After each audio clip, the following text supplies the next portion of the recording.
Hai no hai blood donation camp khlaijaka Netaji Forum Center ni bwkhakdai. Aro phaimanjaka Dr. Manik Saha, Mayor Dipak Kumar Majumdar, MLA Surojit Dotto, Councilor Ratna Dotto no karite kubuni adungrok.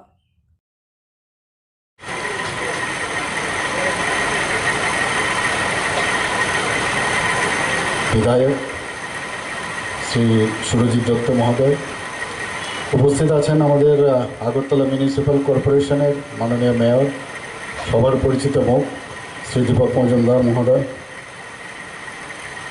এই ক্লাবের মাননীয় সভাপতি শ্রী সঞ্জয় সাহা মহোদয়, এখানে উপস্থিত আছেন আমাদের দুজন কর্পোরেটর শ্রী রত্না দত্ত মহোদয়া, শিল্পী সেন মহোদয়া এবং এই ক্লাবের সেক্রেটারি শ্রী দেবজ্যোতি দেব মহোদয়।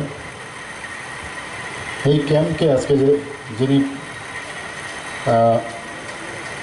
এটাকে পরিচালনায় আছেন শ্রী অশোক কুমার পাল মহোদয়, তাছাড়া এই ক্লাবের যারা পদাধিকারীগণ আছেন।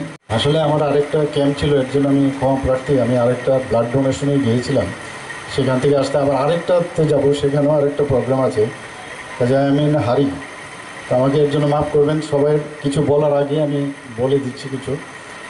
আপনাদের সেক্রেটারি মহোদয় বলছিলেন যে আমাকে নাকি পাচ্ছে না এখানে, তো আমি বলছি এমন পাবে, তখন বলবে যে বেশি বেশি আসেন, আপনি বাড়ি চলে যান। খালি আমি একটু সময়ের অপেক্ষায় আছি। মুখ্যমন্ত্রী বানিয়েছে অসুবিধা, চারিদিকে পুরো ত্রিপুরাতেই ঘুরতে হয়, তো আমার ইচ্ছে থাকে সবসময়ই এখানে থাকি, সবার কথা শুনি, চেষ্টা করি যে মানুষের যেসব সমস্যাগুলো আছে। সময় খুব কম, 3 মাসের মধ্যে কি করব জানি না, বড় প্রজেক্ট তো নেওয়া যাবে না, তবে যতটুকু যে কাজগুলো আছে সেই কাজগুলোকে ত্বরান্বিত করা, সেটাই হচ্ছে আমার লক্ষ্য। ব্লাড ডোনেশন, আজকে একটা জায়গায় যে গেলাম সেখানে বলছে donate blood and save life. তো এই স্লোগানকে আমরা সবসময় জানি, সেই স্লোগানকে নিয়ে নেতাজি প্লে সেন্টার সবসময় কাজ করে, সবসময় ফিলান্থ্রপিক ওয়ার্ক ওরা সবসময় করে। সারা আগরতলা কেন তথা সারা ত্রিপুরাতেই নেতাজি প্লে সেন্টারের নাম সবাই সর্বজন বিদিত, এভরিবডি নোজ। তো তাদের এই উদ্যোগকে আমি অবশ্যই প্রশংসা করি। এবং আগামী দিন পুজো আসছে, তো সেই পুজো ওনারা ঘটা করেই সবসময় করেন, এবং মানুষ সারা ত্রিপুরার লোক আসে এখানে দেখার জন্য, এবং শান্তি বজায় রেখে, শৃঙ্খলা বজায় রাখে এই পুজোটা যেন সমাপন হয়, সে আশা আমি রাখছি। আমি একটু আগে যেখানে আমি সবসময় বলি যে এর কোনো ধর্ম নেই, কোনো জাত নেই, পাত নেই। যদি জার্মানের একটা লোক এসে আগরতলায় এসে রক্ত দেয় তাহলে অসুবিধা নেই, আর ত্রিপুরার লোক যদি জার্মানি গিয়ে বা লন্ডনে গিয়ে রক্ত দেয় সেখানেও কিন্তু সমস্যা নেই, কারণ রক্তের ধর একটাই। এবং রক্তের কিন্তু আবার মেয়ে লোকের রক্ত এরকম, পুরুষের রক্ত আরেক রকম, এরকমও না, অদ্ভুত।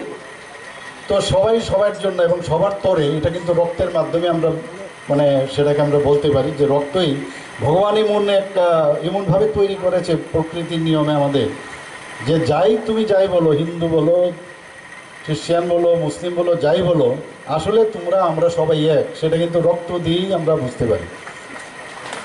এবং আমরা প্রয়োজনের কারণে এক এক সময় একজনের বলি যে আমরা এই গোষ্ঠী, আমরা ওই গোষ্ঠী, আমি এই ক্লাব, আমি সেই ক্লাবের সদস্য, এই ক্লাব, কিন্তু আলটিমেটলি আমরা সবাই এক। এটা কিন্তু রক্তের মাধ্যমে বোঝা যায়। অনেক দান আছে, বস্ত্রদান, দেহদান, চক্ষুদান, এখন তো লিভার দানও করেন, কিডনি দানও করেন, কিন্তু সবচেয়ে বড় দান যেটা, সেটা হচ্ছে রক্তদান। এর উপরে আর কিচ্ছু হয় না। আজকে আমাদের যে কোনো রক্তদান শিবিরে আমি যখনই যাই, কার্ল ল্যান্ডস্টাইনের কথা আমার স্মরণ করতে হয়, ভিয়েনার ডাক্তারবাবু বা বৈজ্ঞানিক, যার কারণে কিন্তু এই ব্লাড ডোনেশন বা এই যে আমাদের একজনের ব্লাড আরেকজনকে দেওয়া, সেটা সম্ভব হয়েছে। তো এরকম একটা ইয়েতে এই ধরনের একটা যে মহতী অনুষ্ঠান, ওইসব লোকদের প্রথমে স্মরণ করে কিন্তু আমাদের সবসময় স্মরণ করার দিন এগুলো। শুধু ব্লাড ডোনেশন করলেই হবে না, আমরা বিভিন্ন একজন ব্লাড দেয় ঠিকই, আগে তো ব্লাড সেপারেশনের সুবিধে ছিল না, এখন একজন রক্ত দিলে 4 জন লোকের জীবন বাঁচে। কারণ প্লাজমার দরকার, প্লাজমাকে সেপারেট করা যায়, প্লেটলেটস লাগে, প্লেটলেট সেপারেট করা যায়, আরবিসি লাগে আলাদা করা যায়, ডাব্লিউবিসি আলাদা, মানে 4টা সেপারেট করে যার যেটা দরকার ওভারলোড হয় না। তো একজন ব্যক্তি রক্ত দিচ্ছে কিন্তু 4 জন রুগীকে সে বাঁচাতে পারে। তো এটা ভাববার বিষয় যে কিভাবে উপরওয়ালা আমাদের শরীরের মধ্যে সব কিছু দিয়েছে যে আমরা সবার জন্য মানুষ, আমরা সব এক, এবং আমরা ব্লাড দিলে ক্ষতি হয় না। আমরা আগে ভয় পেতাম। আমি যখন মনে আছে আমি যখন বিডিএস করতাম তখন ওই জায়গার মধ্যে আমি রক্ত দিতাম এবং গোল্ডেন বুক ছিল, সেখানেও আমার নাম উঠেছিল। এখন তো বয়সের কারণে হওয়া সম্ভব হয় না, কিন্তু রক্তদানের মধ্যে কিন্তু এত নিজেকে আত্মতৃপ্তি মনে হয় রক্ত দেওয়ার পরে, পোস্ট ডোনেশন, যে আমি একটা সত্যিকারের অর্থে আজকে একটা ভালো কাজ করলাম। ওদের লোক রেফার হয় বিদেশে, আর আলটিমেটলি কেউ যার মরণ লেখা থাকবে সে সব জায়গায় হবে একই ঘটনা। কেউ ওখানকার লোকও মরে। আমেরিকার যে এখন জার্মানি বা ইউরোপিয়ান যে ইয়েগুলো হসপিটাল অনেক উন্নত ছিল, কিন্তু কোভিডে কী হলো, মোদিজি দেখিয়ে দিয়েছে যে তোমরা উন্নত হয়েছো ঠিকই, কিন্তু আমরা যে টেকনিকে আমরা করেছি, দুটো ভ্যাকসিন আবিষ্কার করে যেভাবে উনি সবার জীবন বাঁচিয়েছে, তো এখন সবাই মোদিজিকে মানে ইচ্ছা হচ্ছে যে সত্যিকারের অর্থে হচ্ছে মানুষের কীভাবে সদিচ্ছা যদি থাকে তবেই সেটা সম্ভব হয়। অনেক সার্জারি আমরা নিজেরাই করতে পারি। তো আজকে এই ব্লাড ডোনেশনের যে উদ্যোগ এখানে নেওয়া হয়েছে, নেতাজি প্লে সেন্টারকে আমি অবশ্যই ধন্যবাদ দেব।